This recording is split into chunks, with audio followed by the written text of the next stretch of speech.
In this special edition of Front Row Late, I'm talking to author, critic, broadcaster and rogue Clive James. After moving to Britain from Australia in the 1960s, James soon established himself in the press and on TV as a caustic and charismatic commentator on popular culture and a pioneer of television criticism. He was one of the most famous faces on British TV, interviewing and hanging out with some of the biggest stars of the day. And he's gone on to write captivating and hilarious memoirs and to become a major league poet and translator. A diagnosis of leukaemia in 2010 may have slowed down James's productivity, but it hasn't stopped him. Kept alive by pioneering treatment, he's chronicled his illness in insightful columns for The Guardian and produced powerful poetry exploring mortality and the many joys of life. Now aged 79, he's lived longer than he or his doctors predicted, and this year he surprised many by publishing another book. The River in the Sky takes the form of an epic poem over 120 pages, which reflects on the fragile treasures of his life. And James, mischievous as ever, invited me round to his den in Cambridge to talk about it.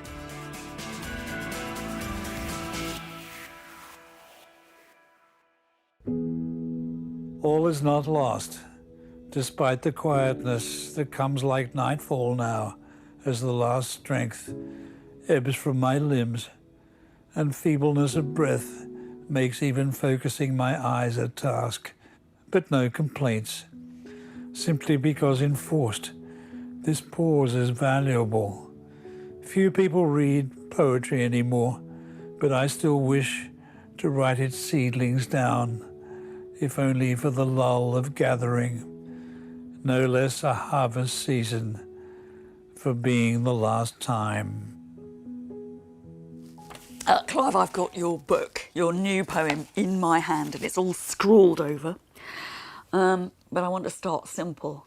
All is not lost is the first line. Well, all is not lost is a bit of a threat, isn't it? Because I'm really saying it's not over yet. You thought it might be, but it's not. I'm still at it. And that's actually what drives it. It's a feeling that I've got something still to say. That's it. It's life itself. And how to say farewell. Because although I may not look at this very moment, because I'm full of buzz and fizz, because you're here, the truth is that I haven't got all that much life left, but I want to use it saying a proper goodbye.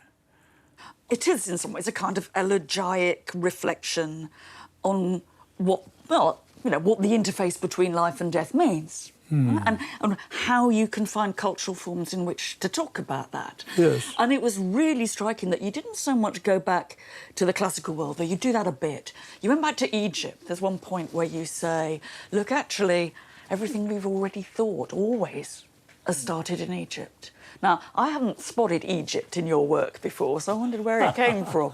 I like the enigma of Egypt. And when you think about it, Egypt shouldn't be there. We only found out about it quite recently. It was something that happened, dare I say it, before your time, because you're mainly Romans and stuff. I don't think even the Romans were absolutely certain about Egypt. But I just like the idea of preparing yourself for the voyage to nowhere, because that's roughly what I'm doing now. But I want to register the fact that, first of all, I've had a blessed life.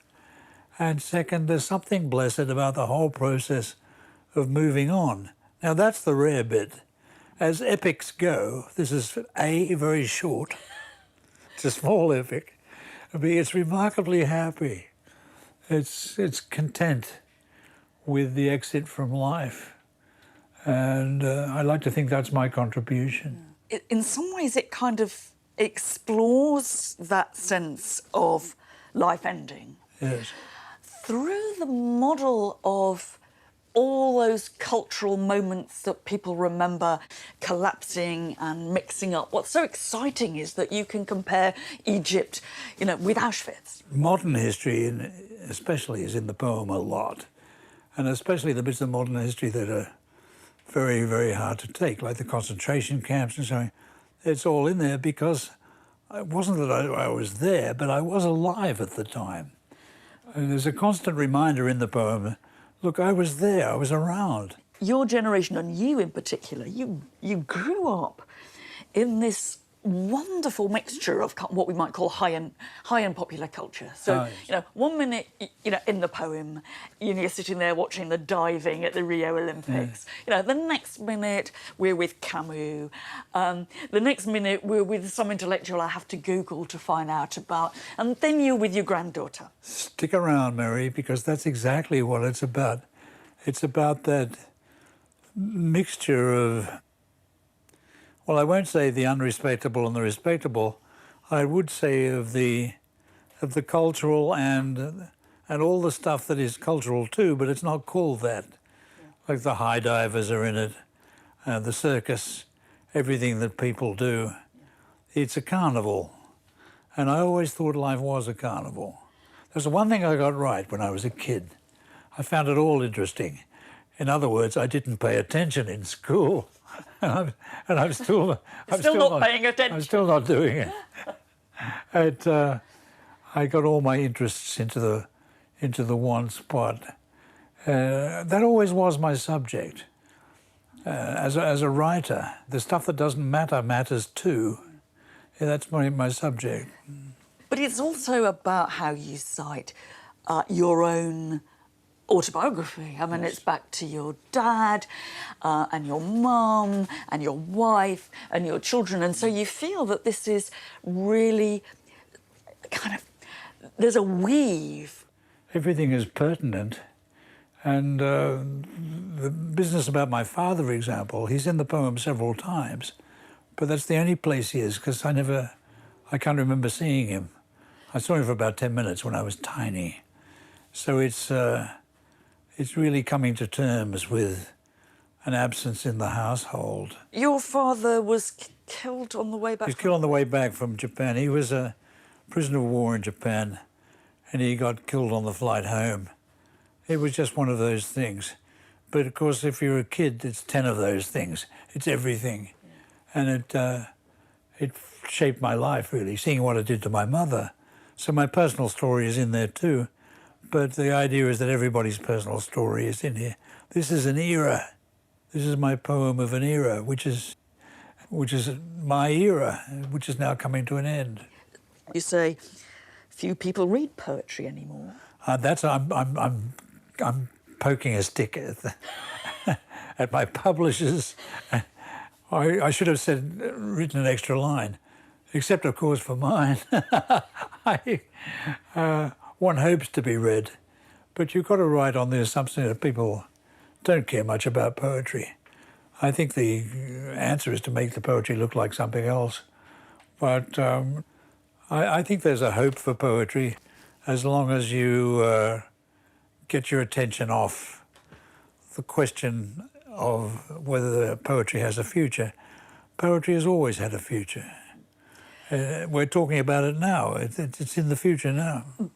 And you did have a huge success with this previous collection, Sentenced to Life, because that partly it's poems in short bites, isn't it? I prefer to say that I got lucky, but yes, that's a key question, is whether the short poem is the only way to go. And theoretically, I think that, but then, God help me, I found myself writing an epic. Yeah. So I thought I'd better make this epic short, which it is for an epic.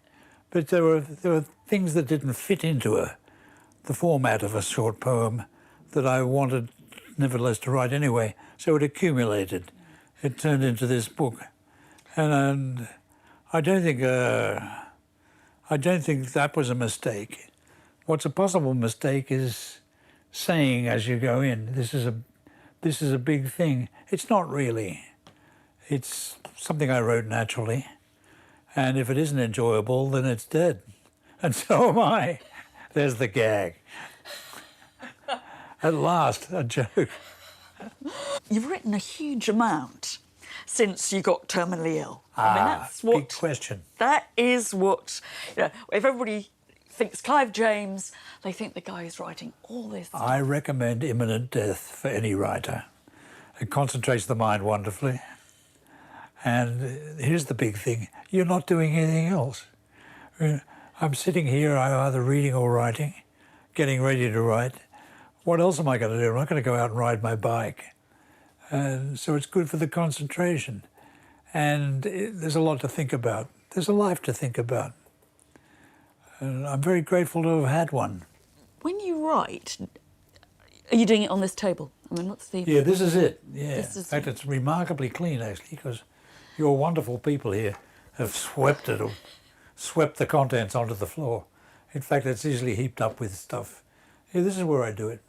At all, you know, at all hours of the day and night? When you sleep? My family built it for me, and they're in here every 10 minutes to check up, make sure I haven't died. They want to be the first to know. What's really pleasurable is the kind of, you know, the naughtiness of it, the roguishness of it. You know, I'm rolling my eyes here. Oh, come on. You sure? The bit, you know, the bit that I'm bound to love. I'm going to read it to you.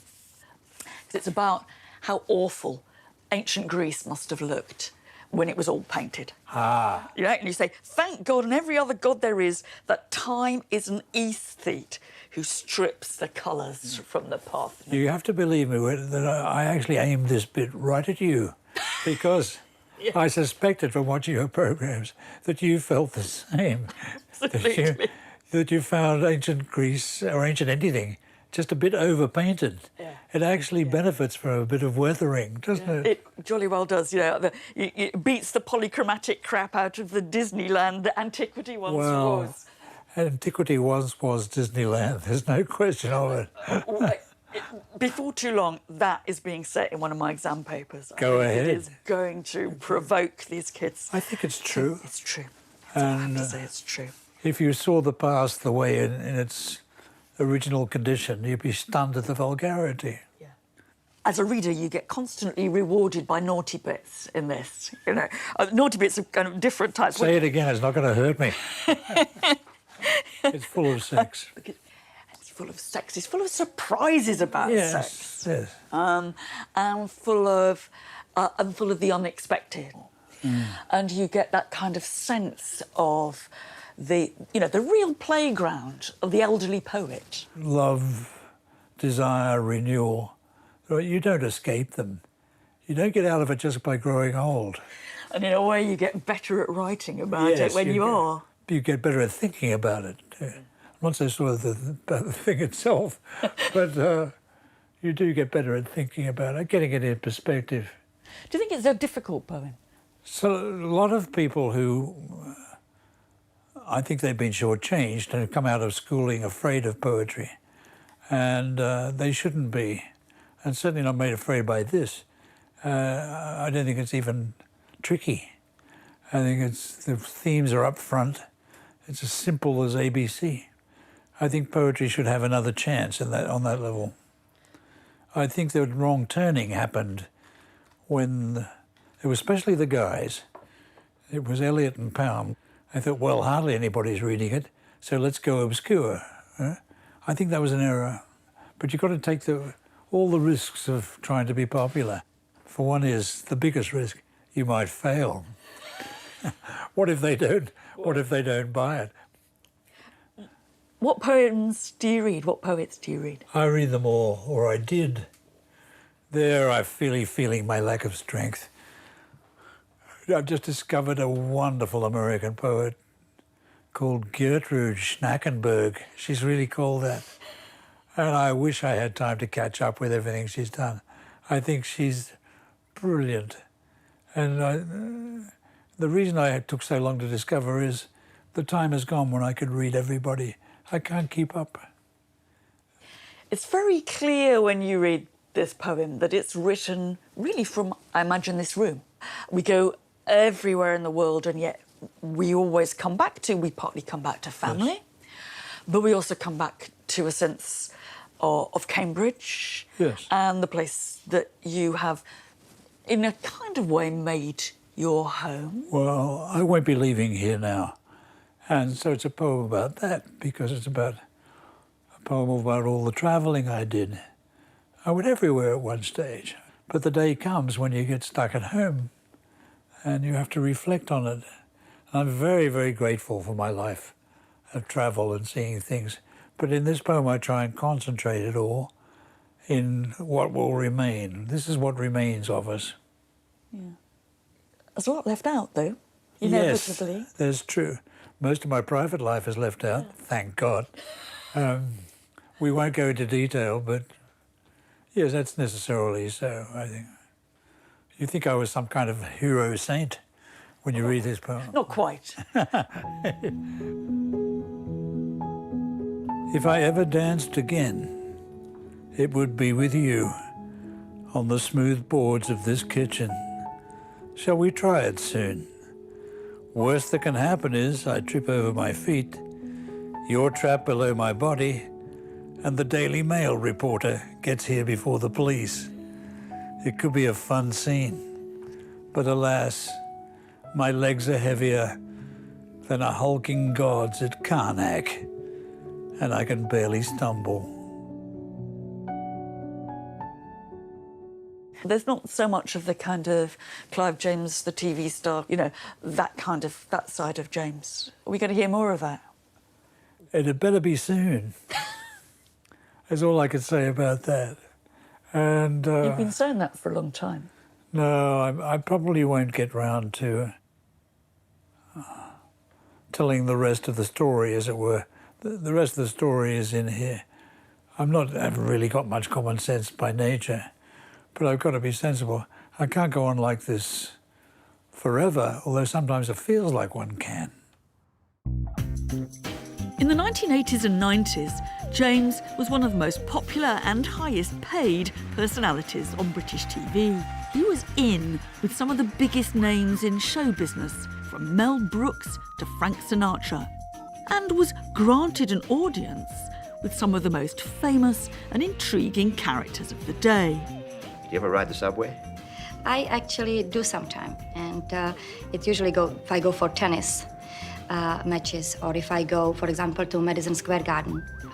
I know that I was caught in incredible storm, and all of my friends were struggling in their limousines to get there. I took the subway. It was the best and fastest, safest way to get there. So you have to use your judgment.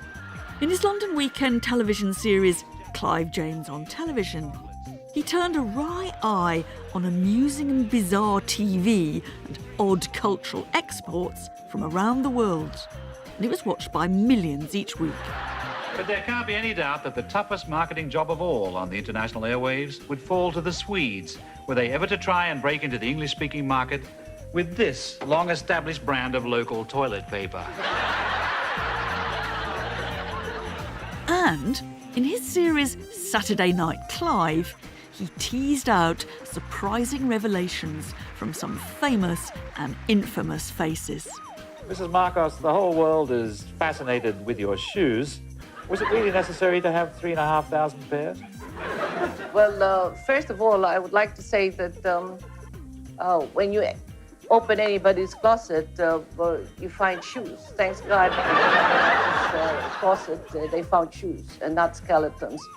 In his heyday, he also hobnobbed with royalty, even lunching with Princess Di. Clive James is a royalist, all right, and always was. And my mother would not have tolerated my being anything else. And you've been, you were famously friends with Princess Diana. Oh, that's different. That's different. Not royalist. There isn't a man alive who met Diana who wasn't crazy about her. Mind you, she's enough to drive anyone crazy in many ways. But it's another story, definitely. You've been very ill for a long time, and somehow that has made your frailty, your interface between life and death, very much kind of part of public property. Oh, yes. I've been shameless about it. Yeah. If that's the way you want to put it. No, I think shamelessness isn't the issue. It's about somehow it's performative. Yes. Well, I'm a performer. Yeah. I'm stuck with that. Look at me, I'm over here, I'm dying. it's a performer's attitude. And for the next show, I'm dying again, still. Yeah. Tune in next week, I'll still be dying. I thought there was something ironic, if I've got it right, that when you wrote Sentenced to Life, and there's the poem here that became hugely famous. Japanese maple went viral, yes. Absolutely, and basically the idea was you've got this tree in your garden that you're looking at. Claire Wynne chose it, your daughter chose it, and somehow it's there, and it's going to outlive you. Okay, now ask me what happened to the tree. That's what I want to know. What happened to the tree? It died. And you didn't. Why am I laughing? It died and I didn't. So take that, tree. That is real Clive James roguery. Everybody else buys a tree, plants it, says it's going to outlive me and one day it's going to be whatever. There's a story behind that poem, which I can tell very briefly. I got lucky. I think it's a good poem too, but then I think everything I've written is good. But I got lucky because the New Yorker had its paywall down that week. So it was in the New Yorker and For nothing. For nothing. So people like Mia Farrow logged onto it, said, hey, what a poem. And so I got lucky. I'm just talking myself down. Let's tell the terrible truth about being a writer. We think everything we do is good.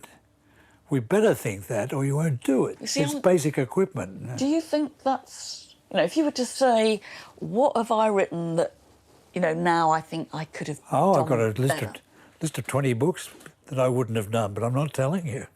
Because you'll be up all night throwing them out the window. There are things I shouldn't have written. There are things I could have written better. But on the whole, I have no complaints. It would be very bad manners to complain. I'm interested in how you write and you say, OK, I'm not implying that you weren't sure there was going to be another book, but you're sitting here. I know what one are you doing? book I'm going to do. Right, come on, tell us about it. Because it's contracted for and it's practically in the bookshops. It's just I haven't written it yet. It's the last volume of my memoirs. But I've got a problem. How does it end? I was throwing various endings, sort of trailing off, ... Been done before that. It's been done, yeah. I'm working on it. I'm very keen on my memoirs books. Yeah. They're a pack of lies, but they're true lies. And I started writing the memoirs sequence back in 1979, which seems to be a long time ago now. It is. And they've done well, and there's The Secret of My Fortunes. So I owe my publishers to bring that to a conclusion. So I'll do that. But beyond that, I can't be sure of getting much more done. But that's what I thought 10 years ago. Yeah, that's what you said 10 years ago. Well, yeah, well, the chemists, the doctors, the pharmacologists, God bless them, were working on some brilliant new stuff. And one of the things they were working on was the leukemia drug, the anti-leukemia drug, which is really a holding mechanism. It's not going to cure you of leukemia, but it holds it off, gives you more time. Yeah. The problem here, the paradox, the problem, is nobody knows how much time. Nobody. So I'm actually experimental case. I think I'm case number 340 or something. But there's something slightly odd in this, isn't there? Because the standard story about people and their allotted span is that he's gone too quick, and he's gone before we expected. I thought he'd live for another 10 years, and he's only lived for 6 months. It is new. And this is a completely Time to reflect. That's new. Yeah. Mm. I mean, it struck me that you'd had kind of time to see time that you would never have expected to see. My favourite painters, like Titian is one, and Rembrandt was another. They had an old age, or anyway, they painted it. And exaggerated it in Titian's case. But on the whole, it's quite a new phenomenon. Everybody lives to be old. Yeah. You must, look at what's the kind of things that are happening in the world and in politics and whatever that you just never thought you would. A lot of it scares the hell out of me, but the thing that scares me most is the idea that the whole population of the world's poor can come to the rich countries, because in all justice they should. But in fact it's going to be impossible and impossibly difficult. I'm kind of feel a bit cowardly that I'll be missing out on all that, because every question is going to be raised. We're getting into deep territory here, but maybe we should. But you're a migrant, you're an Australian migrant. Yes. And you've got two places to call home. Yes, although I'll never see Australia again, but incidentally I would if I could. I miss Australia, I always have. And see, before I got ill, it's a story I very rarely tell, because you can't say, look how much I travelled, look how rich I was. But the fact was that, especially when I was working hard in Fleet Street and on TV, I was back in Australia half a dozen times a year. Several times I went out there for lunch. It's not that I lost contact with Australia, but those days, after I got sick, those days were over. And I had to reconcile myself to the fact that I wouldn't get back. But Britain is home enough. And Cambridge is home more than London is home? Cambridge, I think, I've always thought was heaven. I've been writing about Cambridge as in its role as heaven for many years. Sometimes my family takes me out for a ride in my wheelchair, my granddaughter pushing. But I think that what you get out of living in this town is something of a kind of adversity to it. There's the other me. Yeah. I'm a contemplative chap, but I'm just disguised as a clowning, dancing, capering, professional idiot. But the truth is, I'm the unknown scholar. I mean, you've talked about the young Clive James, the television and the instant recognisability and, the money and the cars and all the rest. When you look back at that, what does the old Clive James think about it? The old Clive James disapproves of the new Clive James, this one, disapproves heavily of the old Clive James. If this program gets shown in Australia, which it will, everything eventually gets shown in Australia,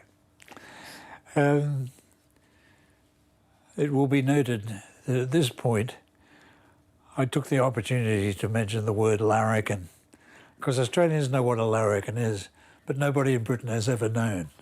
The larrikin is the kind of blokish, wide boy, funny, yeah, that's getting it. Rogue. I write like a larrikin. The larrikin may choose to be dignified, but he has to work at it.